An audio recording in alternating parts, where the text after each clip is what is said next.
Vamos a empezar la sesión con la palabra la noche, ¿no? La noche, que es un periodo de tiempo que a muchos padres les supone paz, relajación, que bien, llega a las 10 de la noche, se abre la puerta de la habitación, metemos a los niños a dormirse, pero para otros padres, para otras madres, llega a las 10 de la noche, se abre una puerta que no es la de la habitación, sino es la de casa, papá, mamá, hasta luego, y nos vemos dentro de, ya veremos. Adiós, hijo, pásatelo bien, te quiero, yo también, hasta luego, ¿no?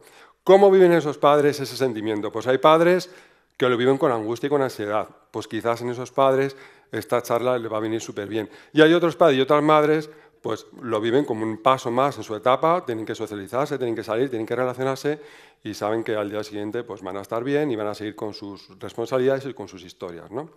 Bueno, dicho esto, ¿por qué hablamos de la noche? Quizás es un tema pues que empieza muy pronto, ¿no? Más de lo que nosotros nos imagináramos. Si os fijáis en ese gráfico, fijaros como con 15 años, pues la verdad es que empiezan a salir y bastante, ¿no? A mí me preocupa sobre todo el color ese que está como en violeta, ¿no? Hay un 10% de chavales que es que vienen más tarde a las 8 de la mañana a casa. Y dices tú, pero ¿dónde están estos niños, no? ¿Dónde están estos padres o esos educadores, no? Y luego, si nos vamos a los de 18 años, ¿no? A medida que van avanzando en edad, van saliendo más y más, me preocupa también ese 10% de chavales que se quedan ahí en azulito y que prácticamente no salen, ¿no? Lo vamos a ver aquí, en este gráfico, como veis perfectamente, el número de noches que salen a lo largo del mes, que a los 18 años pues hay un 10% de chavales que no salen. O sea, ¿eso por qué es así? Ahí pasa algo también, ¿no? Bueno, hacemos un flash al mundo de la noche y podéis observar en las 4 imágenes superiores pues, adolescentes o jóvenes que se lo están pasando súper bien y podéis ver en las imágenes inferiores 4 imágenes pues, que desgraciadamente son flashes que vamos a ver, que vemos todos los fines de semana en una ciudad como Madrid, ¿no? Gente que se lo pasa súper bien, que están súper a gusto y que disfrutan de la noche, y otros chavales que no saben actuar dentro de la noche, se pasan de los límites y de repente vienen los problemas, y problemas a veces muy, muy gordos, ¿no? Que les van a afectar a ellos y sin duda les afectan a sus familias, ¿no? ¿Cuál es la línea? Pues un poco lo que estamos hablando aquí, educación, educación y educación. Es la línea que separa unas imágenes de las otras, ¿no? Hay también un factor clave, que es una sustancia que todo el mundo conocemos, que es el alcohol. El alcohol que a muchos de nosotros y nosotras nos ha hecho pasar momentos gloriosos con nuestros amigos, en espacios, en fiestas, nos hemos reído mucho, etcétera, etcétera, pero que sin duda el alcohol mal usado en determinados contextos y bajo diferentes circunstancias personales van a traer muchos problemas, mucha tristeza, mucho dolor, muchas preguntas sin respuestas, muchas noches sin dormir y es un poco lo que intentamos evitar, ¿no? Bueno, pues llevo muchos años trabajando en la calle, también llevo muchos años trabajando como educador. Ves muy bien cuando estás trabajando con el daño, pero también ves muy bien cuando trabajas con el riesgo, ¿no? Entonces eso me hizo repensar hace muchísimos años el hacer un taller que, pues, como ves, que se llama La noche es tuya, está focalizando en el ámbito educativo. Es un programa que dura 3 años y se actúa con chavales de cuarto de la ESO, primero y segundo de bachillerato, ¿no? Como os digo, empezó siendo una cosa piloto, pero tuvo tanto éxito y tanta demanda, que es que no paro. Y llevo 15 años trabajando, imaginaos la cantidad de miles de adolescentes que habrán pasado por este programa y la de cosas que hemos podido aportarnos mutuamente, ¿no? Bueno, pues ¿qué os voy a contar? He sacado una serie de conclusiones que son súper interesantes, que es un poco la idea que yo os quiero transmitir para pues, aquellos padres y madres que estáis con hijos con estas edades o esos hijos que van a llegar a estas edades, ¿no? Nosotros cuando trabajamos con ellos, pues les hacemos un cuestionario, ¿no? En cuarto de la ESO, pues un poco para sondearles, ¿no? A la pregunta de afirman que creen que sobre si tienen información o no sobre el consumo de alcohol y sus efectos, bueno, pues afirman que creen tener información suficiente, pues prácticamente la mitad, ¿no? Más de la mitad de información sobrada, con lo cual bestial, súper bien, genial. Luego también, si tienen tanta información, les hemos preguntado, bueno, pues qué es eso de controlar y si controlan o no controlan. Bueno, pues como veis, la gran mayoría asume que controlan. Controlar significa que no va a tener ningún problema, ¿no? Cuando les preguntamos qué es control para ti o cómo controlas, pues aquí nos dan pistas, ¿no? Por ejemplo, ¿cómo controlas tú? Pues dice, además es súper divertido porque lo sacas a clase y digo, bueno, explícame esto. ¿Cómo controlas? No adquirir un exceso de alcohol.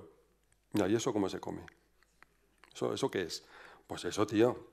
Está claro, ¿no? Se echan ahí unas risas y tal, nos rimos todos. O de repente otro dice, a mi modo. ¿Y esto? Ese es un friki.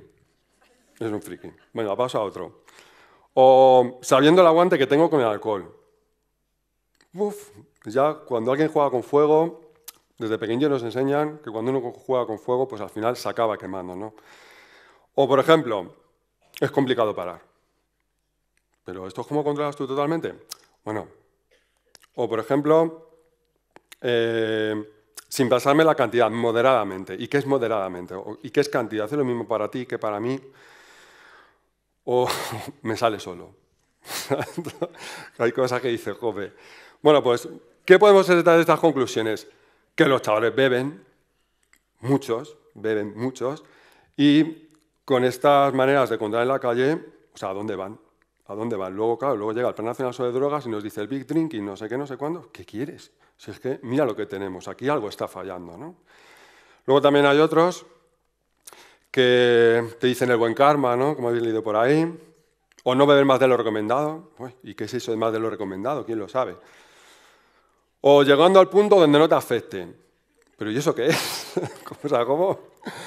Y muchas veces ellos ni saben explicarlo, ¿no? Porque no saben muy bien. Y luego también os he puesto otras pocas respuestas, pero ya os digo, estas son las minoritarias, ¿no? Pues antes de seguir, esperar a ver cómo te sube lo que has bebido, ¿no? Bueno, vale, perfecto, eso está fenomenal.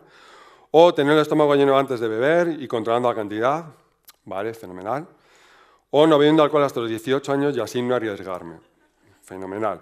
Mirad, ¿qué también sacamos conclusión de aquí? Que ellos establecen una relación con el alcohol, pero solo con el alcohol, no tienen en cuenta ni sus circunstancias personales, ni tienen en cuenta el contexto donde van a realizar esos consumos. Para ellos lo obvian, ¿no? Entonces, aquí falla algo.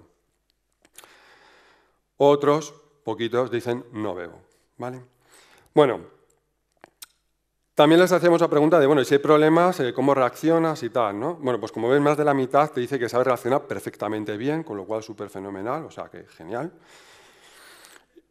Y la pregunta de cómo reaccionas, pues en el qué harías tú, yo creo que este dibujo lo representa todo.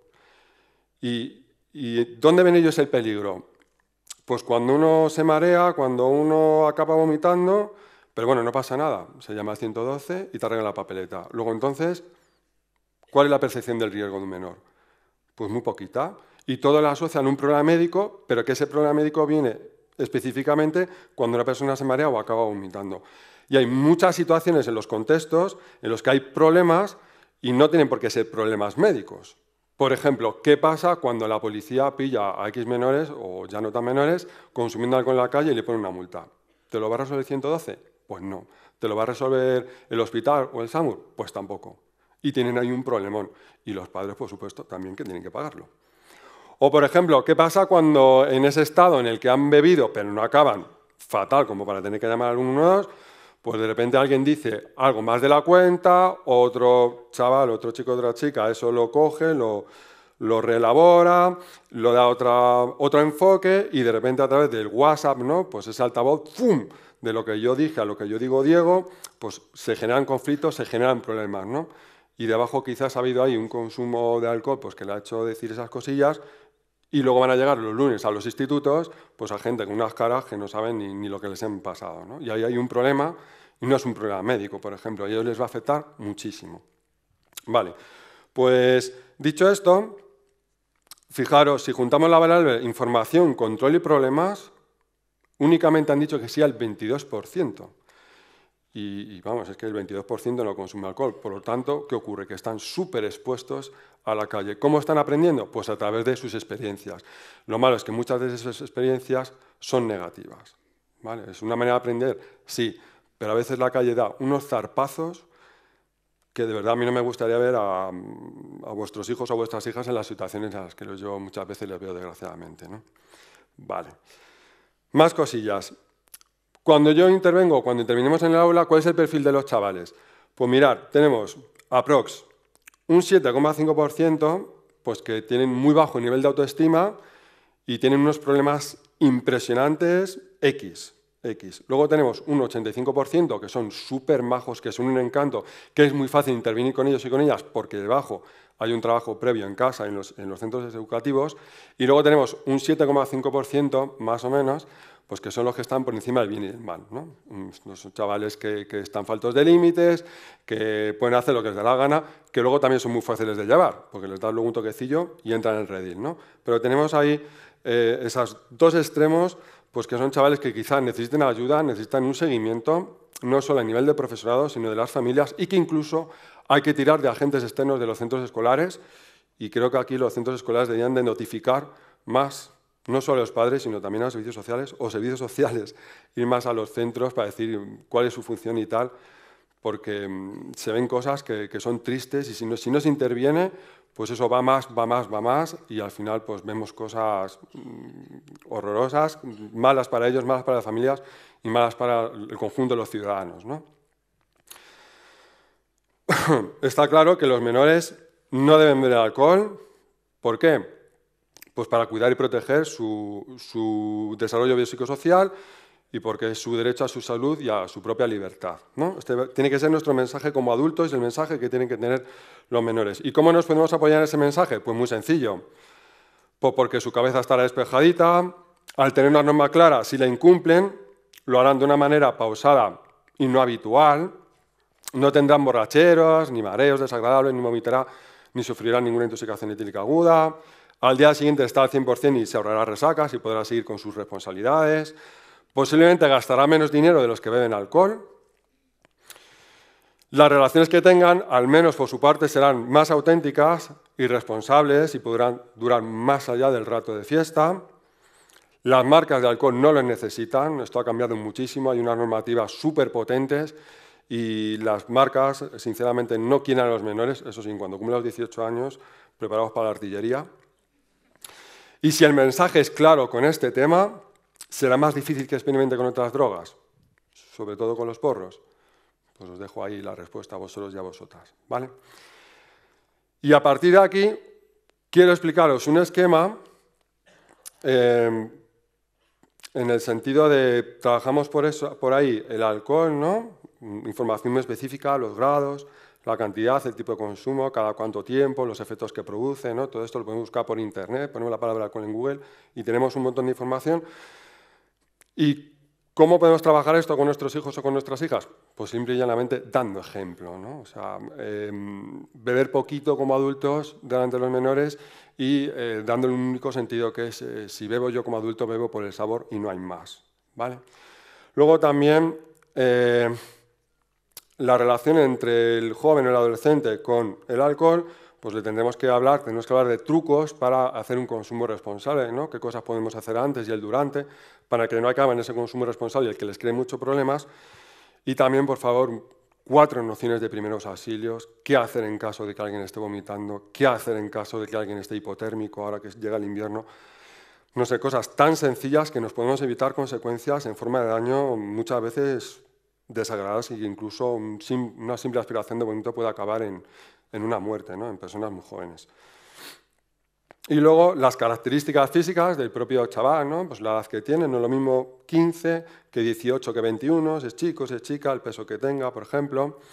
El estado emocional es fundamental. Ninguno se plantea cómo debe beber. Si yo bebo en un estado emocional y que estoy deprimido, estoy triste, ¿cómo voy a reaccionar? Pues es que me da igual 5 que 80. ¿Qué ocurre? Que la calle no entiende tu estado emocional. La calle entiende si has tomado 2 o si has tomado 5. Las consecuencias no van a ser iguales, ¿vale? No es lo mismo beber en un estado feliz que beber en un estado estresado, con problemas. Y ahí está el nivel de autoestima de una persona. ¿Cómo podemos mejorar el nivel de autoestima de una persona? Pues aceptándolos como son, reconociendo sus avances y logros, dándoles mucho cariño, mucho afecto y creando expectativas ajustadas a sus capacidades. Así es como conseguimos adolescentes seguros de sí mismos y esos adolescentes a la hora de enfrentarse a diversas situaciones cotidianas que van a encontrar en la calle, pues sabrán ajustarse mejor, sabrán autocontrolarse mejor y sabrán no salirse de esos límites que ya tienen, ¿no? También su estado físico, ¿no? Si tienen o no tienen enfermedades, si toman o no toman medicamentos, ¿no? Hay chavales que toman medicamentos y no saben para qué los toman, ¿no? O qué significa el prospecto. Tendremos que educarles en el autocuidado y decirles, mira, estás tomando esto, estas son las interacciones, Y si lo tomas es por algo, ¿no? Habilidades, ¿no? La capacidad de la percepción del riesgo, los límites que han salido a lo largo de toda la mañana, el pensamiento zoom. ¿Qué es el pensamiento zoom? Vamos a imaginarnos consecuencias, ¿no? Ahora, si alguno de vosotros tiene hijos pequeñitos, bueno, pues hacer un ejercicio de ¿qué pasa si? Y que hagan una lluvia de ideas, ¿no? Para que vean que todo tiene consecuencias positivas o negativas y que muchas veces dependen de ellos, ¿no? Y habilidades de resistencia, el sí o el no. La gente primero de bachillerato no tiene habilidades de resistencia ante la presión del grupo y es muy fácil influenciarles, ¿no? Entonces, bueno, pues enseñarles de qué manera pueden decir que no cuando tienen que decir que no, pues de una manera como mucho más enmascarada. Yo os he traído aquí un objeto, ¿no? Que es una pinza, ¿vale? Es un juego que se hace en campamentos, que la verdad es muy simple, pero muy educativo, ¿no? En los campamentos lo llaman el tótem y consiste en que una mañana pues uno lleva la pinza o el tótem y hay una palabra que nadie puede decir, que es la palabra no. Si yo oigo a una persona que dice la palabra no, ¡pum!, le enchufo la pinza. Llega la noche, se pone un tiempo, ¿no?, a las 10 y la persona que tenga a las 10 la pinza, pues hace una prueba. Si esto lo llevamos, por ejemplo, a casa, pues podemos jugar a que las personas que no tengan la pinza, pues a lo mejor les vamos a dar ración doble de postre, o les vamos a dejar un poquito más jugar a la consola, o les vamos a dar un tipo de consecuencia positiva. Y así ellos mismos pues piensan de qué manera tienen que decir las cosas en negativo sin decir la palabra no. Eso les va a ayudar luego a ponerse mejor los límites. Luego sus responsabilidades académicas con uno mismo, familiares, ¿vale? Diferenciar las responsabilidades académicas con las de uno mismo y con las familiares. Esto también les ayuda a autocontrolarse. ¿Por qué? Porque esas responsabilidades actúan como un factor de control, con lo cual viene fenomenal. Y, por supuesto, una actitud crítica consigo mismos y con lo que nos rodea.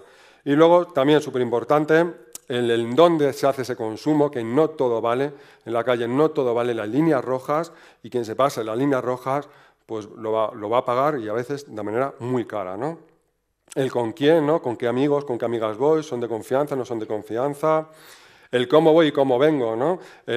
Tan importante es ir al lugar de fiesta como volver. ¿Cómo vuelven nuestros jóvenes, ¿no? Controlar es no solo el que no acabe vomitando, o controlar también es el no subirme en un coche cuyo conductor o conductora va bajo los efectos del alcohol, por ejemplo, ¿no? O sea, que controlar, ampliar muchísimo más esa palabra. ¿Qué pasa si hay relaciones sexuales? ¿Cómo son esas relaciones sexuales? ¿Cómo se protegen? Y sobre todo su lado emocional, su lado afectivo, ¿no? Es impresionante, hay un estudio por ahí que dice el 60% de los jóvenes que tienen relaciones sexuales bajo el alcohol lo hacen sin protección. Claro, luego nos escandalizamos, hay enfermedades o hay embarazos no deseados, que muchos de ellos acaban en abortos. Joder, es que es tan evidente las cosas. Y por último, si hay o no hay mezclas con otras drogas, cómo interactúa, etc.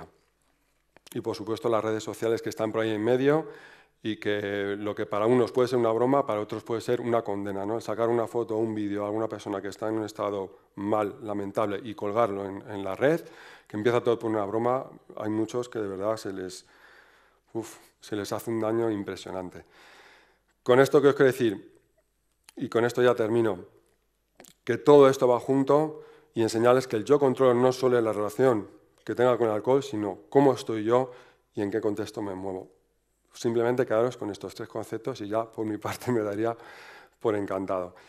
Y nada más, que muchas gracias por esta presentación. Me quedo con esta frase, que lo que los chicos y chicas aprenden, al final, es lo que dan. Gracias. Sí. ¿Cuáles son las causas de que los adolescentes consuman alcohol y cuáles serían las medidas de prevención? Eso es para dar una conferencia. Pues las causas, pues que hay múltiples causas, ¿no? Simplemente tienes que verlo en nuestra sociedad, ¿no? Sale un verano por ahí, sale a los pueblos, fíjate en las peñas, ¿no? Las fiestas que hacemos, los Sanfermines, etcétera, etcétera. Es decir, o sea que ya desde la propia sociedad mandamos ya mensajes en el que el alcohol está ahí y que nos lo pasamos muy bien bebiendo, pero que hay que hacerlo con cierto control. Es súper difícil, es multifactorial eso, ¿no?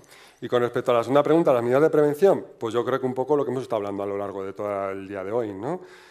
Autoestima, límites, consecuencias, normas, humor y responsabilidad. no sé, es mucho de todo, ¿no? Es muy complejo, es la suma de muchas cosas. Y si me permites añadir una cosa, digo que como sugerencia, ¿no? Lenguaje. Si ahora pidiera, no lo voy a hacer, ¿no? Pero ¿cuántos de aquí nos hemos emborrachado? Yo el primero, ¿no? En muchas ocasiones, cuando era joven. Pero esto de decirles a nuestros hijos, están discutiendo una madre y un padre, déjale, joder, nosotros también lo hicimos de jóvenes. Eso es horroroso. Porque en realidad es reconocer, es decir, que cualquier otro es reconocer que en realidad emborracharse es algo, es un sabotaje contra uno mismo, ¿no? Y en realidad no queremos ver a nuestros hijos, con lo cual justificar eso pues no está haciendo más que daño, ¿no? Y es lo que estamos hablando, ¿no? Tú preguntabas eso, si sabemos más sobre el alcohol, si tomamos más conciencia, educamos mejor a nuestros hijos y eso es lo que nos ha traído aquí. Antonio, muchísimas gracias, un aplauso muy fuerte para ti. Muchas gracias.